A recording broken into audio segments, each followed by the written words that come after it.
Hello, guys, and welcome to Charlie's Gossip News. Today I'm covering the debate between Kamala Harris and Donald Trump.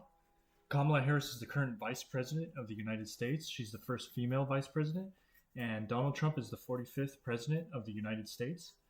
And this debate was moderated by ABC, moderated by Lindsay Davis and David Muir in Philadelphia, Pennsylvania. And, there's a lot to talk about during this debate because they covered a lot of subjects. Um, Donald Trump and Kamala Harris went back and forth on subjects such as abortion, the economy, the war between Israel and Palestine, the war between Ukraine and Russia, and their plans for the future and for climate change. So, where do I even begin? Because this is a topic that's really hard to cover because there's a lot of lies and inaccuracies on both sides, and the fact checkers and the moderators, I would say that they didn't really do a good job of being fair with their fact checking.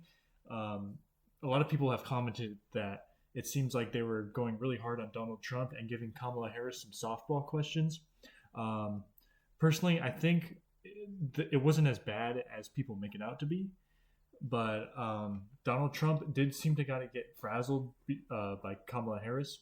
Um, Even though Kamala Harris, she did seem to kind of have some answers that seemed like pre-rehearsed and like they were kind of dishonest. For example, one of the claims she made was um, was that Donald Trump said there was good people on both sides of the Charlottesville riots, and he did not say that. Okay, but uh, also Donald Trump had some moments where he said that Haitian immigrants are eating people's dogs and cats. That wasn't necessarily true either. So there was a bunch of lies and inaccuracies on both sides, and I think it's kind of hard to disseminate all this information. But we, as the American people, it's our duty to disseminate these kind of inaccuracies ourselves. Because, to be honest, to be fair, the moderators and ABC themselves, their fact checking was very inaccurate. They seem to not fact check Kamala at all, and they only seem to fact check Donald Trump, and some of the fact checks were inaccurate. As far as his support of Project 2025, I have a tab of the goals of Project 2025. So one of those goals is to secure the border, de-weaponize the federal government, unleash American energy production, cut the growth of government spending, make federal bureaucrats more accountable, improve education, and ban biological males from competing in women's sports. So even on their, if we look at their page right here, it says Project 2025 is an effort by the Heritage Foundation, not Donald Trump. So some of the claims that Harris made about supporting Project 2025, we need to look at those in a more critical light. Um, Donald Trump also said he supported um, having the states decide on abortion, and he does not support ninth month or third trimester abortions and post-birth abortions.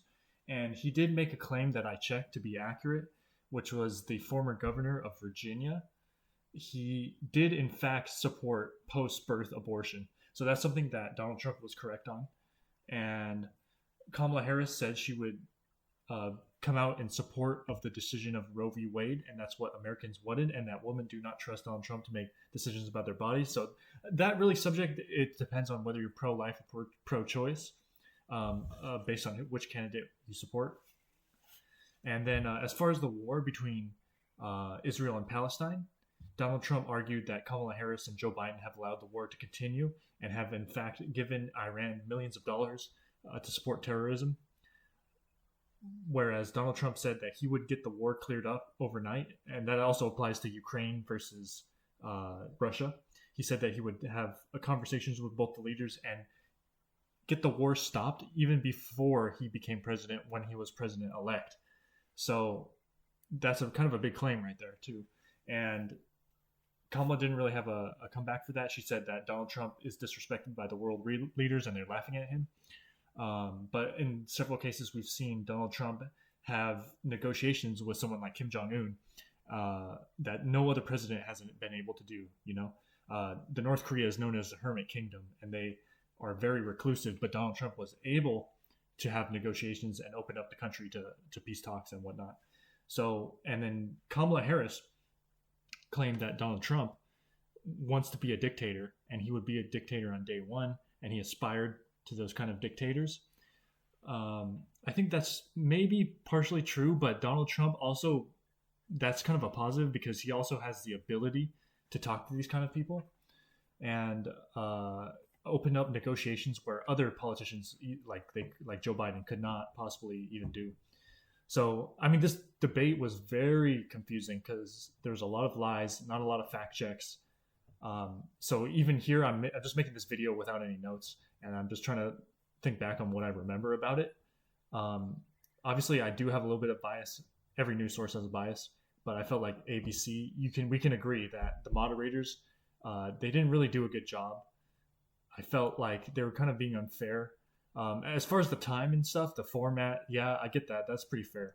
But the questions they were asking, they need to be more fair to each candidate and give each candidate more time to talk and not try to throw loaded questions at the candidates.